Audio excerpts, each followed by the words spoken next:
جب بیت المقدس کی فضاؤں سے اذانیں خاموش ہو گئی، جب بیت المقدس کی دیواروں سے خون ٹپک رہا تھا اور بیت المقدس کی گلیوں میں تلواریں ناچ رہی تھی، لیکن وہ تلواریں مسلمانوں کی نہیں تھی، یہ وہی تلوار ان صلیبیوں کی تھی جس نے قدس پر حملہ کیا، جو اپنے گھوڑوں کے ٹاپوں سے تاریخ کو روند رہے تھے۔ پھر ایک ایسا مرد مجاہد آیا جس کی ایک للکار نے گروپوں کو خاک میں ملا دیا۔ وہ آیا اور اس کی تلوار قدس کی گلیوں میں ناچنے لگی۔ جب پہلا صلیبی حملہ 1099 میں ہوا، یورپی بادشاہ، جرنیل اور پادری بیت المقدس پر چڑھے اور دوڑنے لگے، لیکن مسلمان کمزور تھے، بگڑے ہوئے تھے۔ صلیبی شہر میں داخل ہونے کے بعد بے گناہوں کا خون بہایا۔ مسجد الاقصی کی صحن میں 1000 مسلمانوں کو شہید کر دیا گیا۔ مسجد کی فرش پر خون کی ندیاں بہنے لگی۔ ایک پادری لکھتا ہے کہ ہمارے گھوڑوں کے گھٹنوں تک خون بہہ رہا تھا۔ یہ صرف شہر کا سقوط نہیں تھا، بلکہ یہ امت مسلمہ کی روح پر ایک زخم تھا۔ بیت المقدس چیخ رہا تھا، لیکن سننے والا کوئی نہیں تھا۔ ایک عام سی رات میں ایک معمولی سا بچہ پیدا ہوا جس کا نام رکھا گیا یوسف ابن ایوب، جب بعد میں وہی بچہ صلاح الدین کہلایا۔ نور الدین زنگی کے دربار میں تربیت ملی اور قرآن، حدیث، فقہ، جنگی عملی سب میں مہارت حاصل کی۔ یہ وہ شخص تھا جو تلاوت قرآن پاک کے دوران روتا تھا، جو رات کو سجدے میں گزارتا اور دن کو تلوار چلانے میں۔ وہ مجاہد اور متقی تھا۔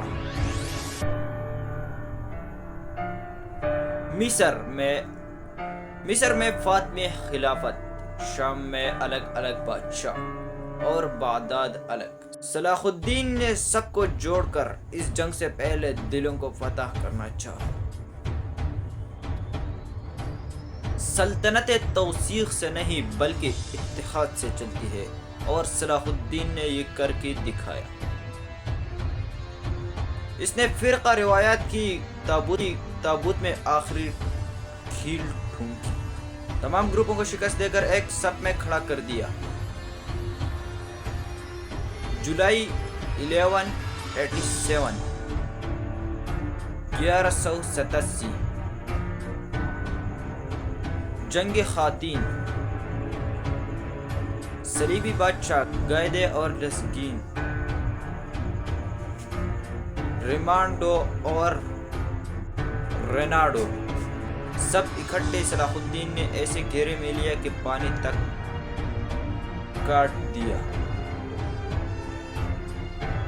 تپی زمین، جلتا آسمان اور بھوکے پیاسے صلیبی فوج۔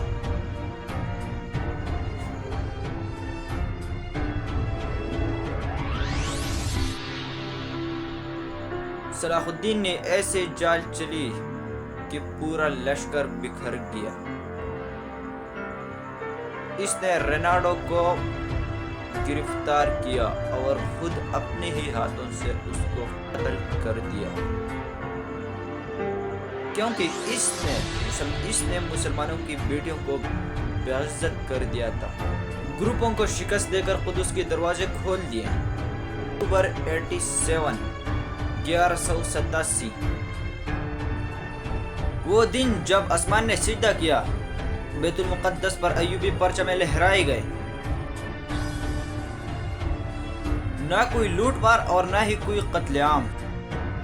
صلاح الدین نے دروازے کھول کر دل جیت لیے، خواتین کو تحفظ، چرچوں کو امان اور قیدوں کو رہا کر دیا۔ مسجد الاقصی کو پاک کیا اور اذانیں پھر سے گونجنے لگی۔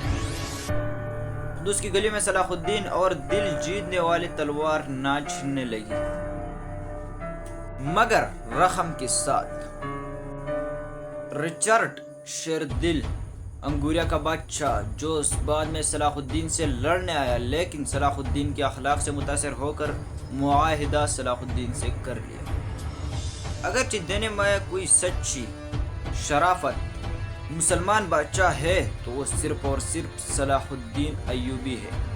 آج مسجد الاقصی ایک بار پھر ظلم کی زد میں ہے، امت بکھری ہوئی ہے اور دشمن متحد۔ ہمیں ایک بار پھر صلاح الدین چاہیے، لیکن تلوار والا نہیں، اتحاد والا، کردار والا اور اللہ والا۔ اگر امت جاگ گئی تو مسجد الاقصی ایک بار پھر آزاد ہوگی۔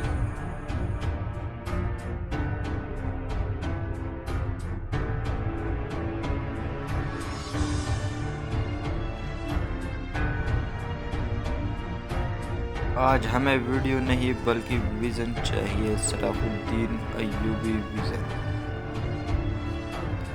تو اگر آپ کو یہ ویڈیو اچھی لگی ہو تو لائک، سبسکرائب، شیئر، کمنٹ ضرور کیجیے۔ ملتے ہیں کسی نیکسٹ ویڈیو میں، تب تک اللہ حافظ۔